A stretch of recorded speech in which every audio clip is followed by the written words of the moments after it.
It's always a good day to chat with our next guest. As a matter of fact, I'm so excited. I scheduled an appointment with him, and I came a day earlier. And, of course, he was kind to be here for the podcast. Let's hear a little bit from our good friend from Bocker Chevrolet, Delbert Bunker. Hi, Delbert. How are you? Good morning, Mr. Connors. I'm doing great. How are you? I'm good. Hey, with spring and with summer taking place coming up, a lot of people's cars are going to need some stuff happening. What are some things that are needed to get your car ready to go for the spring and summer months? First thing, recommendation is make sure you get winter does a lot of damage to cars, internally, externally. So as soon as it gets thawed out, that spring cleaning is always nice. Get in your car, your fresh oil change. Kind of give your car a nice little spring clean as you would your home too. So we recommend anywhere from oil change, get all the fluids checked. It's also time to jump on when you get an appointment to get that air conditioning checked because it's going to get hot before you know it. So with all of those things that take place, of course, you can come out here and you can do that. There's probably going to be some other individuals now it's getting nice outside realizing, hey, you know what? I need a new car. I need something. The way things went from COVID, it got a little difficult to get some new cars. I know that, but are things easier now, or how? What's taking place to get things moving when it comes to getting a new car? Well, we always welcome anybody that wants a new car or a good used car. We have both. Cars are getting a little easier to get. COVID was quite hard on the car business and the auto purchaser also. But cars are starting to come in a little bit more plentiful. Used cars are a little tough because the market takes 3 to 4 years to catch up.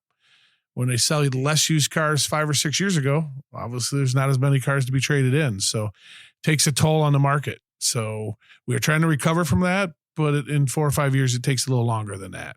With new cars that are out, what do you suggest, especially for individuals that are listening that have a new 16-year-old that's just getting their license or somebody that's starting to drive?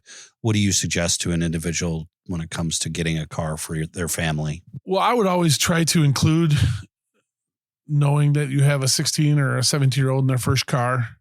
Make sure you're size-wise, safety-wise, that they're doing their research. There's a lot of research on the internet available. Also, test drive a couple cars.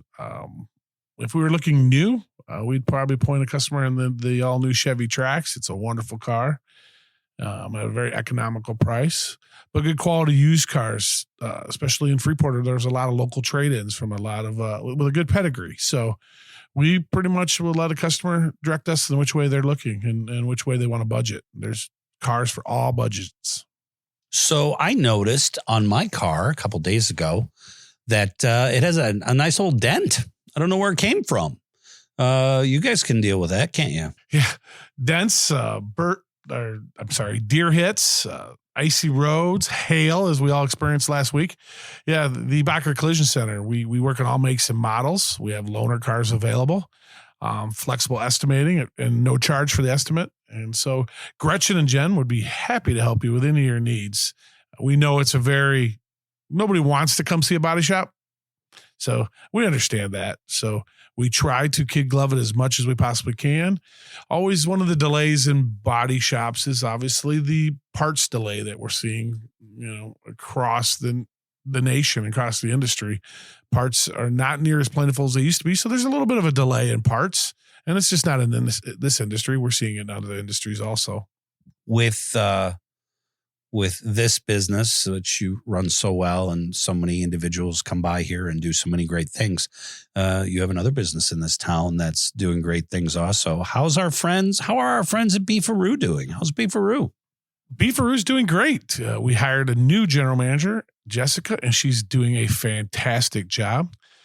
The fun thing about the Beef-a-Roo is ever-changing. There's got the $5.55 special with, how do you beat that? A meal for $5.55. Many different options. And they're always working on new flavors and new shakes. The menu's changing. We go from soups to potatoes. And now the spring salad should be out shortly. Well, I know that's Becky Connor's favorite, that spring salad. But I guess the one thing I'm sure, again, for those 16-year-olds that are looking for cars, or 17-year-olds or whatever, I'm sure some of them are also looking for jobs. Are you guys hiring at this time? go along with Becky Connors. That is Jodine Bunker's favorite. Oh, there we go. Too. Well, great minds think alike. But I think it's a lot of the. It's a very popular salad. We're happy to bring that back. We are always taking applications for jobs. We have a great crew now. I'm not quite sure. I don't have a thumbprint on whether we're hiring right at this moment, but just in the industry, it's ever changing. I would always recommend anybody that wants to put an application, and we welcome applications, and you never know. Bonnie might give you a call, and when Bonnie gives you a call, it'd be a great interview. Give her a good interview. There you go. Delbert, I think of you as one of the leaders of our community, not only with what you do here, but also how supportive you are of Freeport and how positive you are for Freeport. And I thank you for that. I guess my question, one of my questions is, where do you see this positivity with Freeport? What are some of the things in Freeport that you care about, you love, you see, and that you really like to tell people about? Well, Freeport's been home to me for my whole life, and I raised my family here. And I think the education system, as hard as the education system always takes it on the chin, it seems like, we have great teachers. We hire a lot of students out of the education system here and out of Highland. And I think Freeport should be very excited about its youth and where our teachers and our educators are setting these kids up right. Kids, I use that loosely, as everybody's a kid at our age, Tim. Yes, they are. But I also, I'd like to give kudos. Living here our whole life, coming in on 20, we've looked at that eyesore out on South Street, and it's a good thing. And a lot of memories in that hotel. But I'm glad that's coming down. That's going to be an attraction for Freeport now that it's down. And I hope some development comes in there, because that's one of the corridors of Freeport. I think Freeport did a great job in moving forward with getting that down. Also, there's a lot of businesses in town that we need to support local. They're smaller businesses with people that are taking a risk, and they're taking a risk on behalf of their families. And I think it's important that we all shop local. Those are our neighbors. Those are our family members. And anytime you enter that front door and they hear a bell ring, it's nice to see a local friend or family member come in and do a little shopping local. And I think it's great where you can shop all over Freeport or go have a cocktail or burger and you got a friend across the bar or across the table from you. So I think everybody says Freeport's a tight-knit community. And when I always have friends come back here that haven't been here in 10 or 20 years, it seems like nothing's changed. Everybody knows each other's name, and I think that's one of the assets of Freeport that we really, really need to support. As I still direct and coach, of course, at Freeport High School, and still a proud member of our district.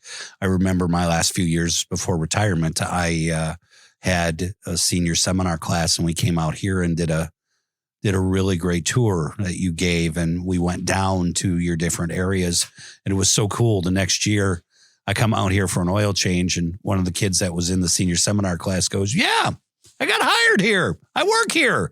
And that is just exactly what needs to happen. And I thank you for that. And I think that's so exciting. And with the schools and whatever, next year, man, Freeport High School is celebrating its 100th year in that building. 100 years. And what's even more exciting about that is that honestly, it's over. Freeport High School in itself is over 150 years old. So there is a lot of stuff that's going on in this community because of that high school. Could you imagine if those walls could talk? We're class of 89, shout out. So, but I have some of the best memories of my life there. I met my wife there, and many, many of my closest friends in this world are from there. And so my daughter and my son-in-law are teachers there now. Great teachers there. Yes, they are. We are so proud to be Pretzels. And I think everywhere we go, we tell everybody we're a pretzel. And believe it or not, if you tell them we're from Freeport, is that the land of the pretzels? So it's unbelievable how far that stretches. So that's 100 years of history, or 150 if you want to look at it one way. I think it's even longer, to be honest. All part of. And I challenge everybody to drive by that high school when the sun's coming up or when the sun's going down and see what kind of gorgeous look you get. And it's a high school, football field, soccer fields, the baseball diamonds. Go take a look at that campus and see how lucky we are to have that in this community. I'll tell you this, at 10:30 in the morning, you drive past Mosley and you look at the front of that building. Whenever I have a friend that comes into town, I always take them by that. And they just are, when I brought the individual, that's our sister city now in Lidditz, Pennsylvania, the mayor, he looked at the front of that building and just was in awe of what we had. It's really cool. So I say that I just want everyone to know that Delbert graduated in 1989, and the school district was like, "Oh my gosh, Delbert's graduating from high school. What we need someone to come in to just a tenth of what Delbert has been to our school." So then they hired me the next year in 1990. I hope you're saying that in a jocular fashion. So I think they were just happy that I was lucky I could get out of high school. But yeah, it's unbelievable to go back. I go back and visit there and talk to some of the students and talk to some classes. Actually, we talked to 2 classes last Monday, and the staff is just so tremendous. And the students were so attentive and asked so many questions. Probably the same kind of questions we asked when we were in high school, Tim, but they're always interesting to answer those questions. They are. I remember you bringing all my kids from senior seminar into your office and them just sitting around here and asking questions to you. And you're just so wonderful with the kids. And I truly appreciate it. Well, thank you. To end a little bit, we're going to talk about something that is near and dear to both of our hearts. And that is Chicago Cubs. How are we going to do this year? How about them Cubbies? So, I hope PCA stays as hot as he did last year. I hope Suzuki's injury isn't quite what I think. Maybe he'll be hopefully a week late, but I think he'll be on. I think it's pretty minor, but I'm going to be an optimist here, Tim. I see a 100-win season. If we do not win that division, there's a problem. We may never win it. You're right. And I'm 100% on your side. Friends of mine are like, my gosh, Connors, you're actually positive about the team this year. And I am. I agree with you.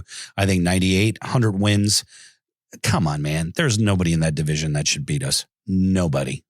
I agree. Sorry to my Brewer fan or friends, and sorry to my Cardinal fan friends, but I think this is the Cubs year for sure in that division. Well, Delbert, thank you very much. When it comes to the idea of this town, when it comes to Bocker, when it comes to Beef-a-Roo and all of these things, do you have a final statement to everyone just about this spring and summer coming up, and what should people look at when it comes to the Freeport community? Well, I think drive around town, and I know the streets are tough, and I agree, but I think the city's making strides. It's near impossible to fix everything at one time, but we are making strides moving forward. But just support local, support your friends and family down the street, support your friends and family across town, and try to be as positive as you can. Positive breeds positive. That's what I say. Positive breeds positive. So let's go 2026. And hey, we'll see everybody at Polka Fest. You will see everybody at Polka Fest. Thank you. That's April 25th. Bocker is a great sponsor of it. And the Zwiefel brothers, they average the age of 83 years old. And the guys play the accordion. There's a lady there. When I heard a Beatles polka, I said, we are set in this town. And that's during Pretzel weekend. And we hope everyone comes down to Pretzel weekend too.